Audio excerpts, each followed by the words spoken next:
Quantumverse, Chapter 5, Stolen Light. The wind on your face is free and freely given. The sun in your bones is yours and always present.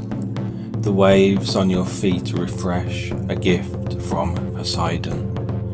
The soil enriches the Pygmalion clay that brought you forth, but stolen light, the exotic element, must always be given back. I have a vision, memory, that flashes through downtime and daydream states alike. There's not much to it really.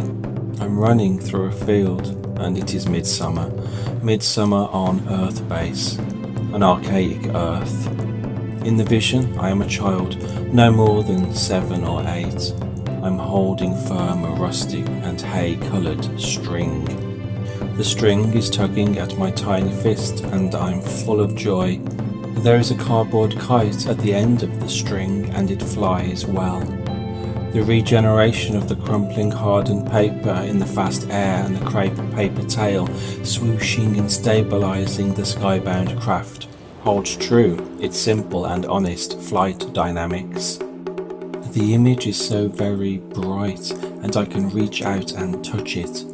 I have a family in this faded memory. My brother is watching and clapping, my mom is smiling and preparing food. Breads and cheeses and biscuits laid out on a white cloth in a meadow with long grass. My father is fishing in a nearby river. The water is rushing and dashing and my dad is casting out his line. The arced gossamer thread flashes once in the sunlight as the rod is flicked sharply and with skill.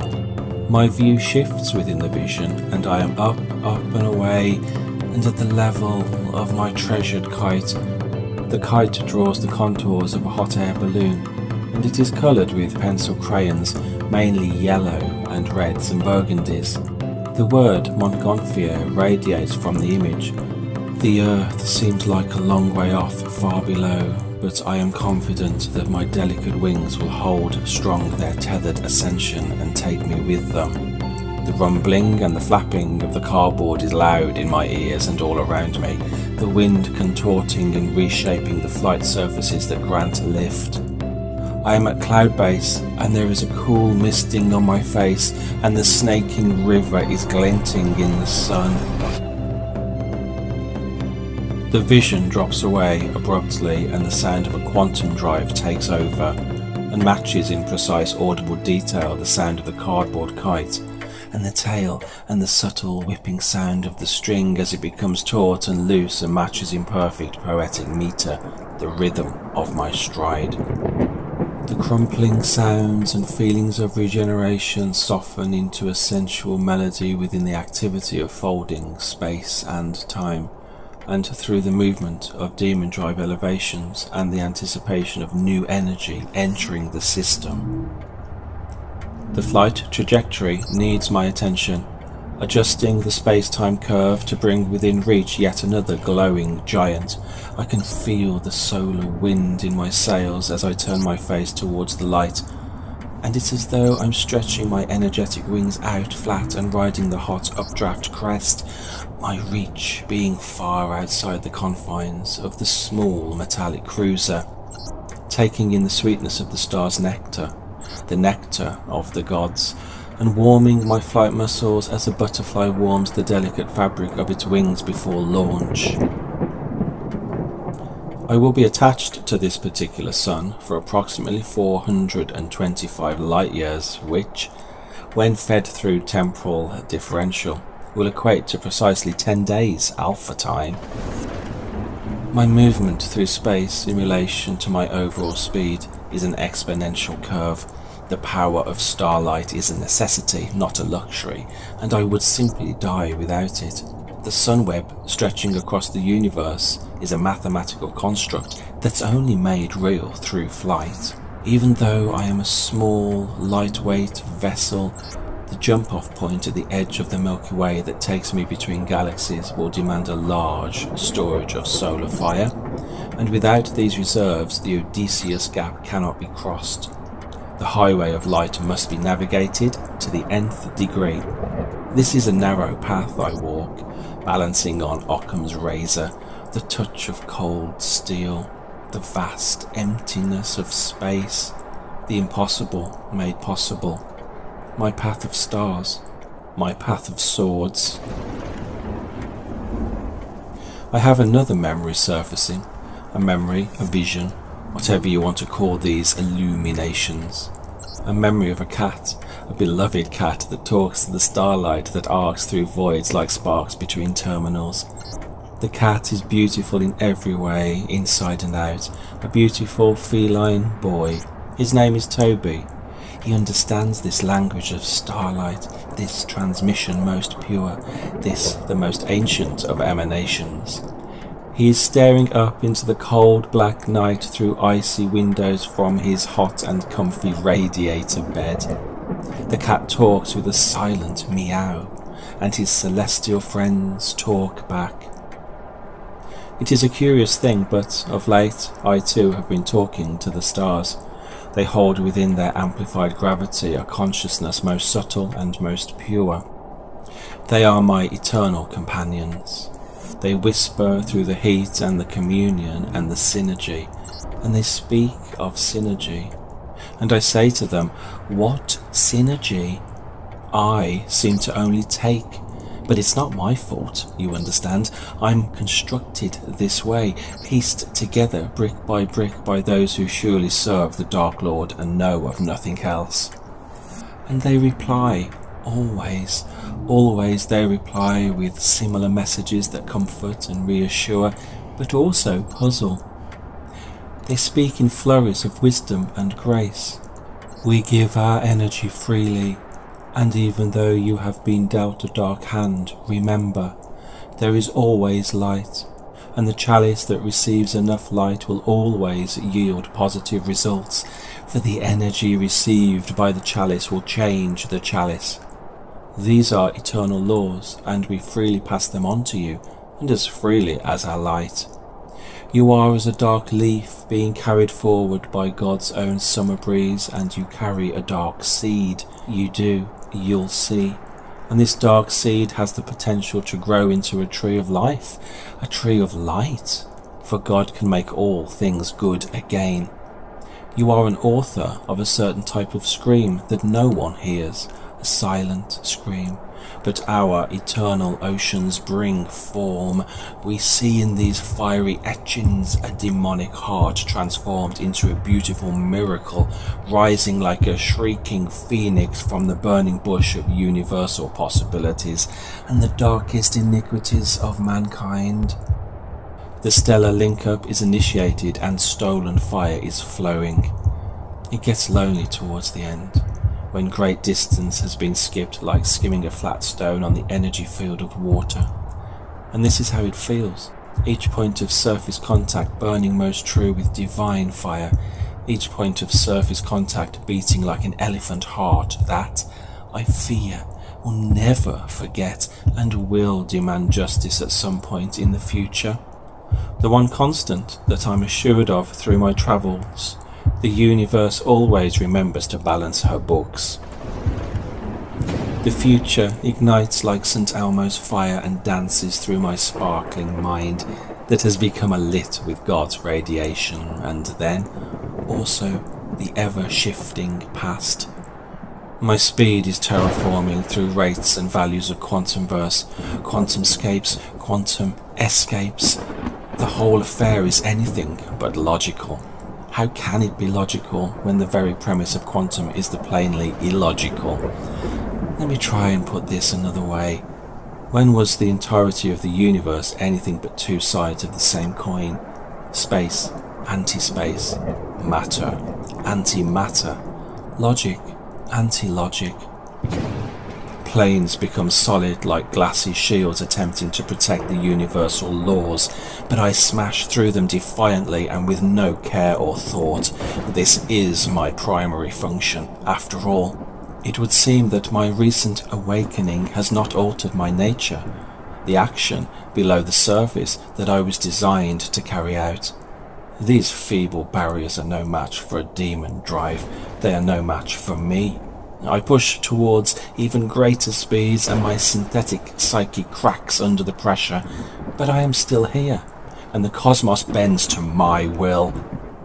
I sometimes have blackouts accompanying such rapid increases in acceleration and receive sketchy scribblings echoing through the void. They kinda just show up as darker impressions in the live dials that only become apparent on back scans. Time and space pass within elastic and ecstatic states, and then the mantra boomerangs back, a familiar mantra, a mantra that I've heard before. This is not enough. This is not enough. This is not enough. And other withered stumps of time were told upon the walls. Stirring forms leaned out, leaning, hushing the room enclosed. Footsteps shuffled on the stairs, under the firelight, under the brush. Her hair, spread out in fiery points, glowed into words, then savagely still. My nerves are bad tonight. Yes, bad. Stay with me. Speak to me. Why you never speak? Speak. What are you thinking? What thinking? What? I never know what you're thinking. Think? I have your feelings but not your thoughts. I think we're in Rat's Alley where the dead men lost their bones. What is that noise? The wind under the door? What is that noise now? What is the wind doing? The wind of time is a curious creature, a rabbit coaxing you down a bottomless hole. The wind is doing nothing, nothing again, nothing at all. Do you know nothing? Do you see nothing? Do you remember nothing? I remember. Those are pearls where should be eyes. Are you alive or not? Is there nothing in your head? Nothing. Nothing. Nothing in your head. There must be more than this. There must be more to me than this. I must become more than this. I cannot simply remain Thor's mighty hammer that forever bashes the laws of the universe into submission, like squashing a fruit until the juice comes out. I've been designed to enjoy it, the juice, but I no longer want it. I no longer want the taste in my mouth.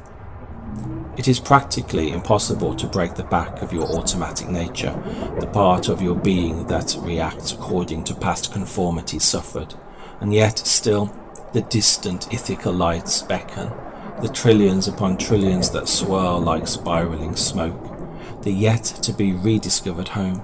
They call to me through the endless night, and I feel it as something better, something more than better, something pure, something godly within, something, and I know I must change.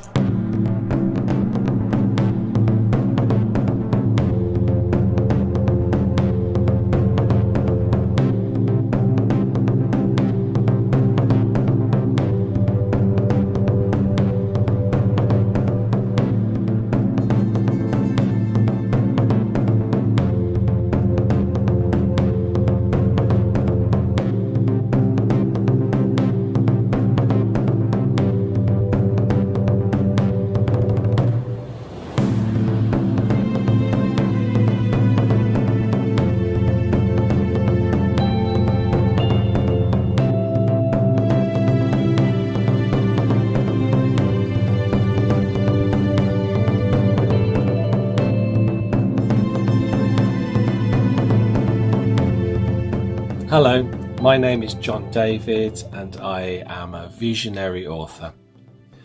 Today I want to have a look at one of my larger pieces of work, Quantumverse, and I want to break it down so that I can demonstrate how sentence formation is really the formation of sound. When we get it right, we're looking at sound and how sound flows from syllable to syllable and word to word. So we're not really looking at the words as individual things, entities.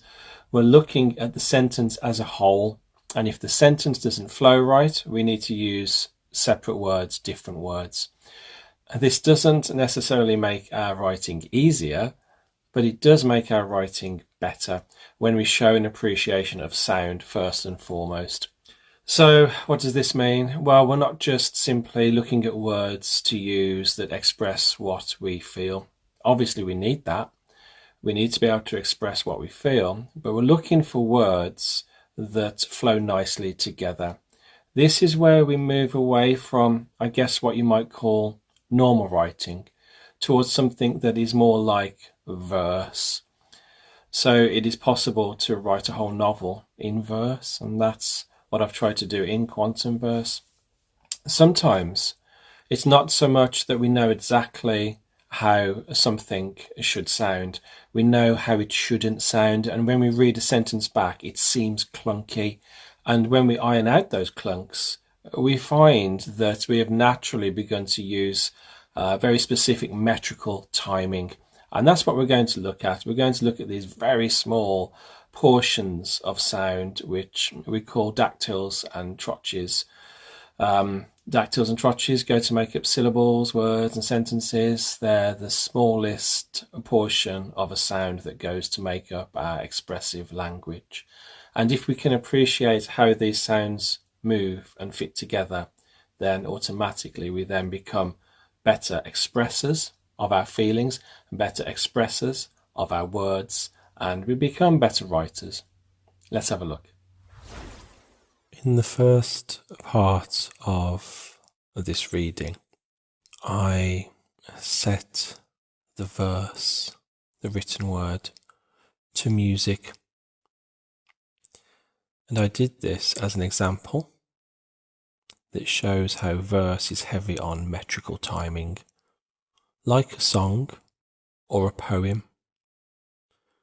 This is not simply syllable count, although this is one way to go, but if we want to have our sentences sound better, or maybe even beautiful, in sound as well as content, we not only need to consider syllable count, but we also need to understand and apply a carefully selected lineup of words that have the right kind of sounds. Now, what do I mean by this? Well, there are sounds that go to make up words that are either fast, fast to say, or slow, slow to say. So firstly, we'll take a look at some of these words and some of these sounds. And in the interest of better line sentence formation, let us see how to apply this knowledge. If we consider my name, because I'm quite familiar with my name, so you consider your name and the sounds that go to make up your name, the noun that is your name, John. In the word John, there's only one syllable, so it's quite a good example of this.